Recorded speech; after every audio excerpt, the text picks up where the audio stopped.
दररोज एपिसोड बघण्याकरता आमच्या चॅनलला सबस्क्राईब करा. अस्मिता तू ठीक आहेस ना? तुला लागलं नाही ना कुठे? नाही. का नाही लागलं? चांगली तोंडावर पडली असती ना तर सगळे सायलीला ओरडले असते.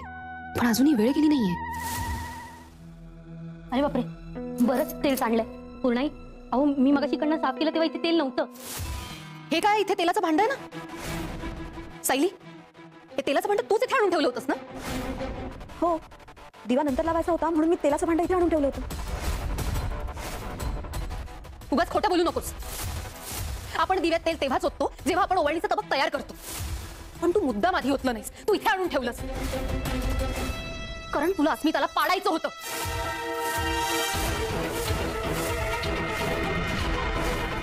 कुणाचं लक्ष नसताना इथे हळूच तेल ओतलंस ना?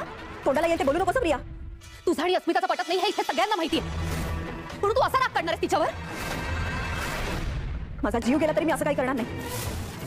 तन्वी, हे असले आयडियाज माझ्या बायकोच्या डोक्यात कधीच येणार नाही. ती अस्मिताला पाडायला मुद्दाम तेल होते. दररोज एपिसोड बघण्याकरता आमच्या चॅनलला सबस्क्राईब करा. सायली असं कसं करेल? आई तू तर तिचीच बाजू घेणार ग. बरं चल, मान्य आहे की हिने मुद्दाम नसेल ओतलं इथे तेल, पण हलगर्जीपणा तर झालाय ना तिच्याकडून. इथे तेल सांडले हे तिला कळायला नको होतं का? अगं ह्या तेलावरून बसून जर अस्मिता पडली असती, तिच्या बाळाला काही झालं असतं तर बापरे.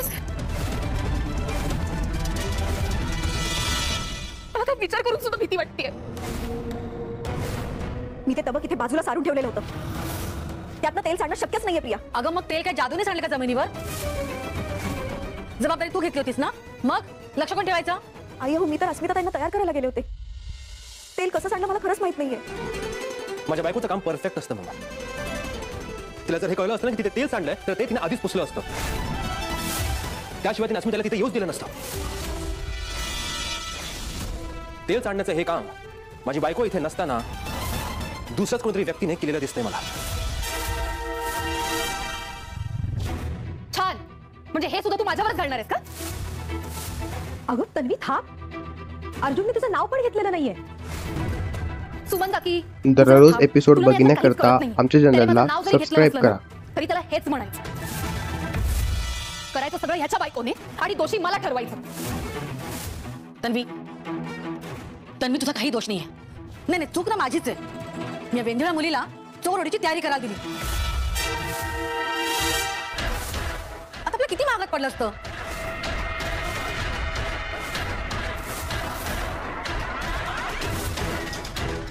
मीला घरातल्या सगळ्या गोष्टीपासून दूर ठेवते ना, तेच बरोबर आहे.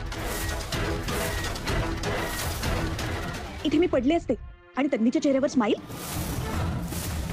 आई हो, माझ्यावर विश्वास ठेवा. मी सगळी तयारी नीटच केली होती. आता खोटं बोलून सगळ्यांना गुंडाळू नकोस. तुझ्यामुळे जर आज अस्मिताचं बाळ गेलं असतं तर?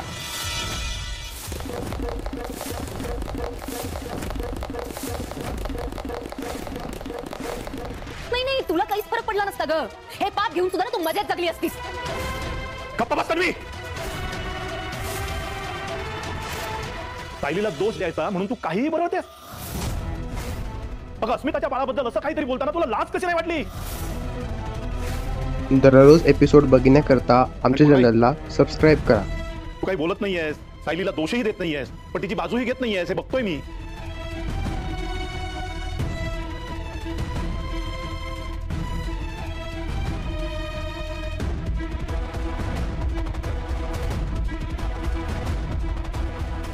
कुणाचा विश्वास असेल नसेल, पण माझा सायलीवर पूर्ण विश्वास आहे.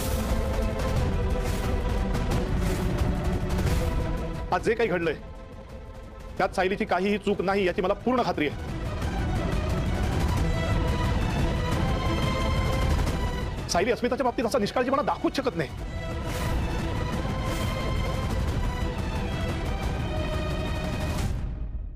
कारण जेव्हापासून अस्मिता प्रेग्नंट आहे हे कळलंय तेव्हापासून सायली तिची किती मनापासून काळजी घेते हे मी बघितलंय. सख्या बहिणीसारखी ती तिचे डोहाळे पुरवते. बाबा, हे सगळं तिने मुद्दाम केलं नसेल. अपघातच होता. पण जर त्या तेलावरून अपघात होणारच होता, पण तो सायलीमुळे टळलाय. यापुढे सायलीशी बोलताना शब्द जपून वापरायचे. ती या घरची मोठी सून आहे. दररोज एपिसोड बघण्याकरता आमच्या चॅनलला सबस्क्राईब करा. मान तिला मिळायलाच हवा. आणि कल्पना, आपल्या या सुनेला कुणीही कसंही कधीही बोलेल हे मी यापुढे अजिबात सहन करणार नाही.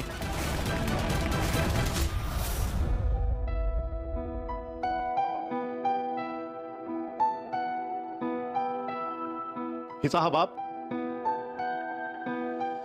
हिच्या पाठीशी ठामपणे उभा आहे हे विसरू नका.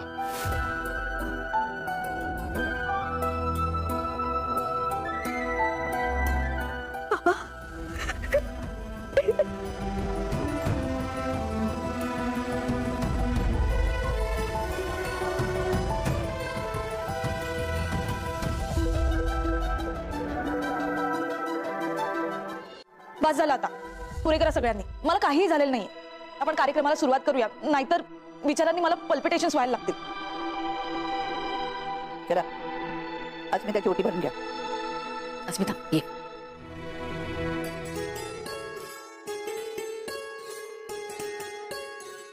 अस्मिताची पहिली ओटी मी दररोज एपिसोड बघण्याकरता आमच्या कारण चॅनलला मी तिची सबस्क्राईब चांगली करा. मैत्रीण सुद्धा आहे आणि माझी लाडकी नणंद सुद्धा आहे. थांब. अस्मिताची चोर ओटी भरायचा मान या घरातल्या मोठ्या सुनेचा आहे. मग बाकी सगळ्यांनी ओटी भरायची. अर्जुन तुझ्या बायकोला सांग ओटी भरून घे म्हणून. बायको come on. पूर्णाजी, खरंच तुम्ही हा मान मला देताय? बस खुश होऊ नकोस. या घराची रीत आहे.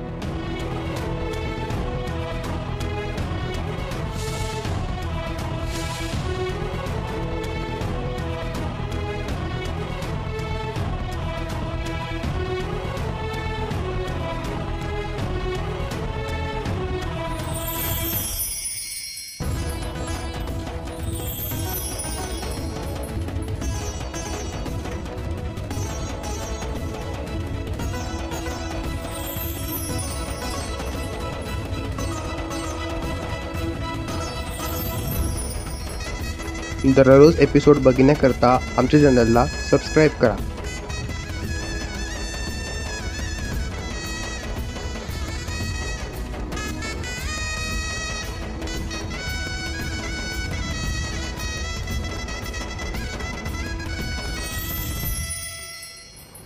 जुलैला हत्तीवरनं साखर वाढणार मैपाची पटणामध्ये. तू ते हत्ती कुठे मिळतो तर जरा बुकिंग करा त्याचं. एक मिनिट ही जी काही तुमची ओव्हर एक्साइटमेंट आहे ना ती जरा कमी करा. प्रिया म्हणतेय त्याचं खरंच जर का सायली आणि अर्जुन पेटून उठले आणि या महिन्याभरात जर त्यांनी माझ्या विरोधात सगळे पुरावे शोधून काढले तर. ए साक्षी काय तू मेपरला ऑनलाईन हत्ती मिळून देशील नाही देशील माहित नाही मला, पण तू काय त्या अर्जुन सायलीला ऑनलाईन जादूची कांडी मिळून दिली की काय? ए 2-2.25 वर्षात जमलं नाही त्यांना, ते काय आता महिन्याभरात जमणार आहे? पण या गोष्टीचा विसर पडतोय का तुम्हाला की या 2.25 वर्षात अर्जुनने इतक्या गोष्टी शोधून काढल्या ज्या आपल्याला आधी माहितही नव्हत्या. त्या प्रियाने आपल्याला वॉर्न केलाय अण्णा की प्रिया मी तर म्हणतो ते टाळकत फोडून टाकायला पाहिजे. एक पैशाचं काम धड करत नाही ती संपली ना तर बाकीच्या सगळ्या गोष्टी संपून ती संपली तर आपण संपू.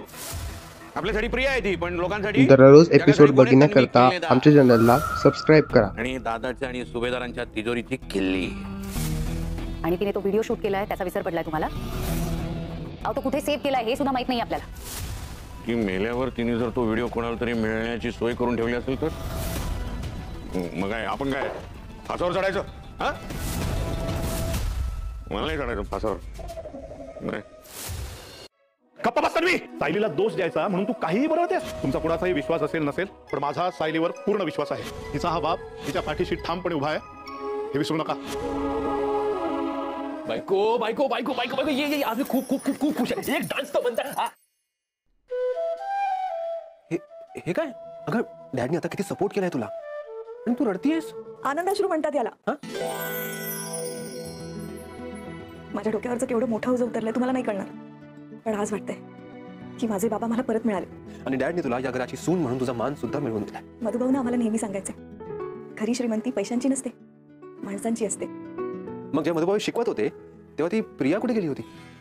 तिला नको असेल श्रीमंती. दररोज एपिसोड बघण्याकरता आमच्या चॅनलला सबस्क्राईब करा.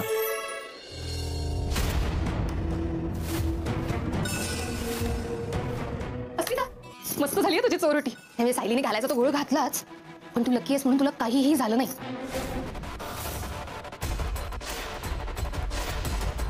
म्हणून त्या लक्ष आज खेळायला निघालीस तू? काय थेटच विचारते तुला, माझ्या खुर्चीच्या खाली तेल तू सांडलं होतंस ना? असं का काय? ही गोष्ट आहे एका गरीब शेतकऱ्याच्या मुलीची, जी शेतीच्या मातीतून उगम पावली आणि एक दिवस देशाची सेवा करणारी IAS अधिकारी झाली. नाव होतं खो कावेरी. महाराष्ट्राच्या एका आदिवासी भागात लहानशी झोपडी आणि तिथूच सुरू झाला तिचा प्रवास. वडील खो रामभाऊ शेतकरी होते. उरलेल्या पाण्यावर शेती आणि त्यावर चालणारं कुटुंब. आई खो माया मोलमजुरी करत असे. घरात ना टीव्ही ना मोबाईल, पण एका फळ्याच्या तुकड्यावर लिहिलेलं एक वाक्य होतं, मुलगी शिकली तर प्रगती झाली. कावेरी शाळेत जायची. पायात चपला नाहीत, पण डोळ्यात ज्ञानाचा तेज होता. शाळेच्या शिक्षिकेला नेहमी वाटायचं, ही मुलगी मोठं काहीतरी करणार. पहिल्या दिवशीच तिनं पुस्तकातली पहिली ओळ वाचली, संघर्ष हा यशाचा पाया आहे. आणि मनात खणखणीत आवाज ऐकू आला, मी IAS होणार. पण घरात नव्हते पैसे.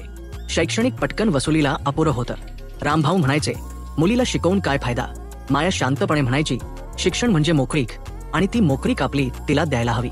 10वीत कावेरीने जिल्हास्तरीय परीक्षा प्रथम क्रमांकाने पास केली. गावात उत्सवाने फुलबाजी केली. स्थानिक वृत्तपत्रात तिचं खोटं छापलं. तिनं पाहिलं आणि मनात पुन्हा एकदा निर्धार केला, UPSCची परीक्षा पण मी उत्तीर्ण होणार. घरी परत आल्यावर तिनं आईला विचारलं, या शहरात चांगली कोचिंग आहे का?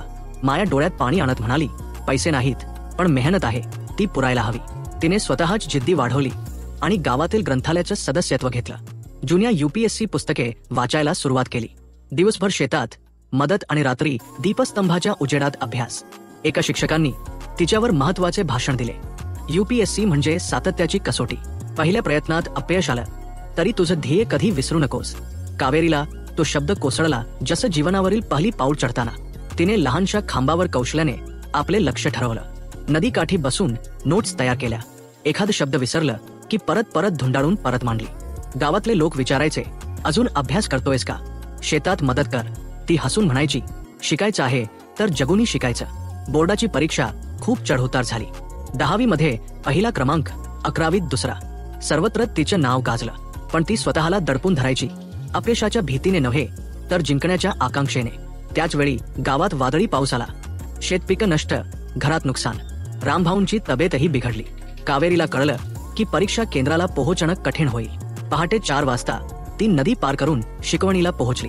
कोचिंगचे रूममेट्स पाहून तिला आत्मविश्वास मिळाला. ते सर्व स्वप्न पाहणारे विद्यार्थी होतं. पण कावेरीला वाटायचं, माझं स्वप्न सर्वात मोठं आहे. कोचिंग गमधलं पहिलं टेस्ट मालिकेत तिनं टॉप केलं. शिक्षकांनी तिला म्हणावं, तुम्ही लहान गावातून आलात, पण आता तुम्ही याच क्लासची राजा आहात. आता पहिला प्रयत्न सुरू. रोज सकाळी 5 वाजता उठून करंट अफेअर्स वाचन, संध्याकाळी CSAT सराव, रात्री SS लेखन. पर्वतांच्या मधोमध लहान मुलगी मिळेल असा विचार कोणालाच नव्हता. पण कावेरी तिथूच होती, डायरीच्या टिप्सना रंगून गेलेली. प्रथम परीक्षेत ती क्वालिफाईड झाली, पण मेन्स मध्ये थोडी कमी मार्क्स. घरी परतताना हळूहळू तिचं मन ढाईट होतं. आई विचारली, कशी झाली? कावेरी डोळ्यात पाणी आणून म्हणाली, तुमच्या आश्वासना पुरं करू शकले नाही. माया शांतपणे म्हणाली, जे खोटं थोडंसं होतं तेच खोटं ठरलं, पण तुझं ध्येय तुटू देऊ नकोस. दुसऱ्या प्रयत्नासाठी ती ताजेतवाणी सारखी झाली. अभ्यासक्रमात बदल, नोटबुक पुन्हा नवीन रंगात भरले आणि लोकोत्तर मेहनत. अखेरीस इंटरव्ह्यू राऊंड मध्ये तिने आत्मविश्वासाने दिलेले उत्तर आणि तिचं आत्मप्रेरणादायी भाषण, मी एका आदिवासी गावातून आलो, पण देशभरातील लोकांसाठी मोकळी काढण्याची जबाबदारी घेण्यासाठी तयार आहे. महिनाभरात निकाल आला. कावेरीने UPSC परीक्षा रँक 15 मिळवली. गावातले लोक आनंदात भरून आले.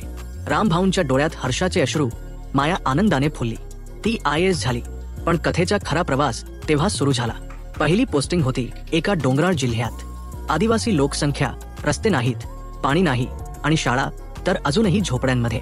कावेरीनं सुरुवातीपासून ठरवलं, इथे मी फक्त ऑफिसर म्हणून नाही तर परिवर्तन घडवणारी मुलगी म्हणून काम करणार आहे. तिनं पहिला निर्णय घेतला, प्रत्येक मुलगी शाळेत यायला हवी. ती स्वतः सकाळी स्कार्फ बांधून गावोगाव फिरली. पायवाटांवरून चालत, डोंगर चढत लोकांना समजावत होती, शिक्षण ही ताकद आहे. तुमची मुलगी तुमचं भविष्य बदलू शकते. लोक हळूहळू समजू लागले. एक आई म्हणाली, माझी पोरगी पण तुझ्यासारखी व्हायला हवी ग. त्या वाक्यानं कावेरीचं मन भरून आलं. तिनं गावात मुलींसाठी सायकल योजना सुरू केली. दर रविवारी ती स्वतः शिकवण घ्यायची भूगोल, संविधान आणि जीवनशैली. दुसरा मुद्दा पाणी. गावातल्या विहिरी आटल्या होत्या. लोक मैलोनमैल पाण्यासाठी चालायचे. कावेरीनं रेनवॉटर हार्वेस्टिंग प्रोजेक्ट सुरू केला. लोकांना पाण्याची टाकी बांधायला लावली. सरकारी मदतीबरोबर गावक्यांचं श्रमदान मिळवलं. ती एका लहानशा झोपडीत राहत होती. सरकारी बंगला होता, पण तिनं ठरवलं की माझ्या लोकांसोबत राहायचंय. ते पाहून लोकांमध्ये विश्वास वाढला. मुलमुली तिला भेटायला यायची, तिच्या शब्दांना लिहून घ्यायची. एक दिवस एका मुलीने विचारलं, ताई, IAS होण्यासाठी काय लागतं? कावेरी म्हणाली, फक्त 2 गोष्टी, जिद्द आणि त्याग. बाकी सर्व मी शिकवेन. प्रशासनात तिचं काम कौतुकास्पद ठरू लागलं. विभागीय आयुक्त, मुख्य सचिवांनी तिचं कौतुक केलं. पण तिला अभिमान वाटायचा तेव्हा जेव्हा एखादी गरीब आई म्हणायची, माझ्या पोराची वहिनी तूच आहेस. ती सतत फील्डवर असायची, कधी पावसात कधी उन्हात.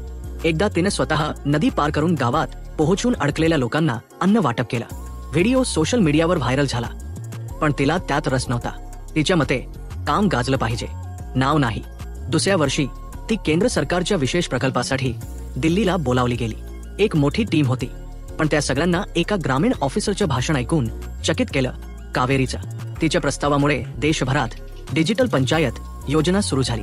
त्याच दरम्यान तिच्या आईच्या तब्येतीत त्रास सुरू झाला. माया हॉस्पिटलमध्ये होती.